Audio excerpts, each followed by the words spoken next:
Let's pull up this tweet if we can. Tennessee with some tip times. You might have to pull that up, or I can just read them off. Tennessee's tip time is going to be against Creighton. Technically, Tennessee's the home team, but we know that's going to be played in Detroit. Is after game 2. Game 2 is Gonzaga Purdue. That tips at 7:39. Okay. That means that Tennessee is not going to play or tip. Best case scenario, 11 o'clock, right? They're estimating the tip time to be at 10:09, so 2.5 hours after Gonzaga Purdue. But that makes no sense. So you're telling me the game would have to end right at the 2-hour mark, and then within 30 minutes, the other teams can come out and get ready in the locker room and take the court? Is that really going to work, Dave? No, I think I don't understand the reasoning behind all this. Can you share that tweet so we can look at the tip times? Because yeah, I can share this is why to me the NCAA needs to be completely out of football, and pretty much is. And these tip times are just all over the place. If you're trying to share basketball, if you're trying to share a sport with your family members, this is not the way to do it. The Hemp House, the premier hemp dispensary online with the wide variety, great selection, and strict standards to ensure you only receive the best in CBD or Delta products. Go to hemphousechat2ts.com, hemphousechat2ts.com. Use the promo code HOOKED for 10% off. Hooked for 10% off. So we have those up now. What do you think, guys? I'm curious. Are you frustrated by this tip time? Do you care? Because to me, I think it's horrendous. I mean, you've got if you want to share this with your family, it's really tough to do. And just to be sure, these are all Eastern times, correct? Yes, they're all Eastern times. Okay. So they wanted this pod system to be able to make it easier to view. This makes it worse. So on that Friday night, well, let's look at the Thursday night too. Well, let's just start this. There's something that starts stupid from the beginning. The West region, stupid and end stupid. Yes, the West region. You know, the game that's played out west on West Coast time. That's right. 3 hours behind everything else, guys. That involves the most prominent West Coast team in Arizona, the most prominent Pacific time team in Arizona, is the earliest tip-off on Thursday in the NCAA tournament.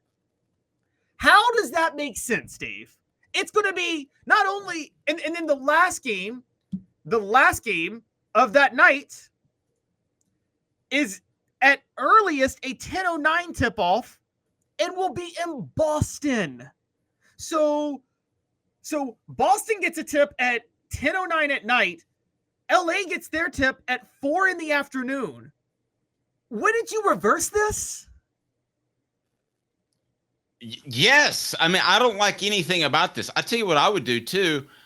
This is all for television is the bottom line. I would start one of these games at 6 p.m.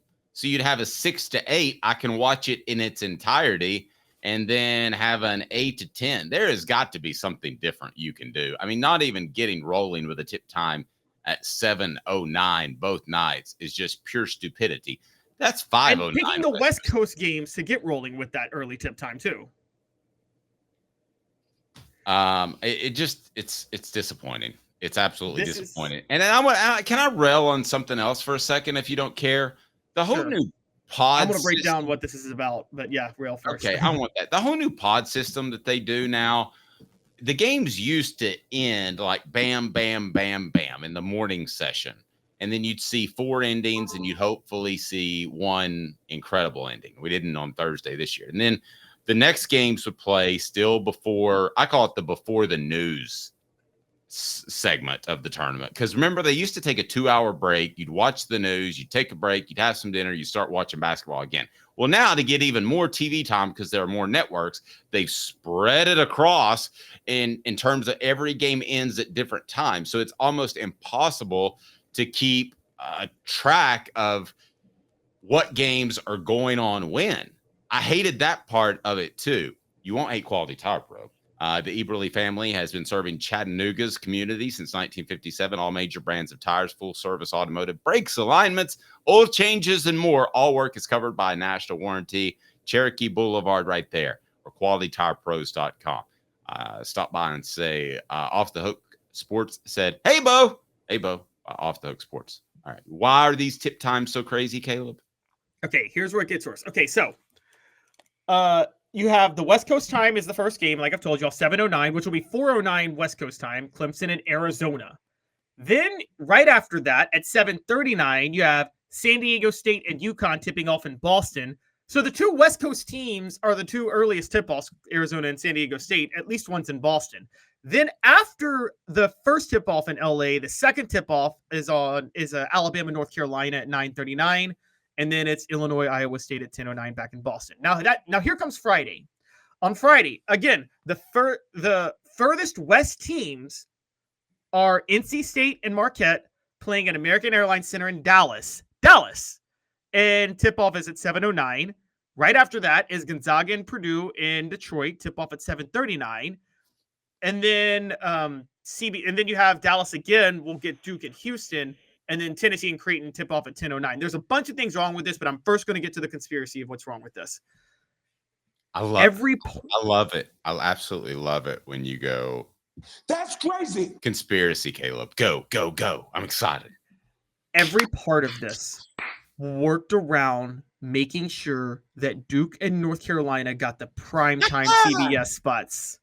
We didn't say it at our 3:45 a.m. production meeting because I wanted Caleb to say it live. That's exactly what I was thinking. And no offense to the rest of the field, but Dalton Connect would have been an absolute lock for second place behind the Edey kid at Purdue. It wouldn't have been close for second best player in the nation if he played at Duke. Duke, North Carolina get preferential treatment all the time. Colton said conspiracy Dave is underrated. Now, your comments are great, and I'm getting to them. They're off the chain today. But doesn't Tennessee have to play early on a Sunday? Could they play theoretically with one overtime? They could play into like 2 a.m. Saturday morning and then play earlier on a Sunday? How does that work? Yes, this is what is so stupid. This is what I can't get past. The Dallas games, which I believe is the South region. The South region tip-off is before the Midwest region tip-offs on Friday. But the Midwest region tip-off for the final is before the South region tip-off on Sunday. So Tennessee is by far the most screwed out of this, guys. They have at earliest 10:09 tip-off. Most screwed. I invite you to participate in Hooker's Corner, where you can win prizes. Go ahead. So yeah, Tennessee has the latest tip-off. And then on Sunday, if they were to win, they would have a 2:20 p.m. tip-off on Sunday in the Elite Eight. This is the biggest hatchet job I've ever seen. Tennessee fans should be super upset about that because at least on Saturday, so the East region goes last and the West region goes first on Saturday, but on Thursday. So at least on Saturday, the West region goes first and the East region goes last. But no, for Sunday, the South region goes first. For Sunday, the Midwest region goes first and the South region last, even though on Friday, the South region goes first and the Midwest region last. I don't know who was on crack and doing this. Why, though, do you think Tennessee is getting hatcheted, or as you put it, or are they just collateral damage because they want to promote schools they want to promote, and Tennessee's not one of them? I think late Sunday afternoon draws better TV ratings than early Sunday afternoon. And I think that in the case and possibility that Duke reaches the Elite Eight, they want them in that late Sunday afternoon game and not in the early Sunday afternoon game. That's what this is all about. It's about TV networks. I understand if you want to make it about TV networks, but make it fair. And this is a complete and total screw job. And Tennessee is the biggest victim because the NCAA tournament is too darn incompetent to do anything else. Well, I can't argue with that.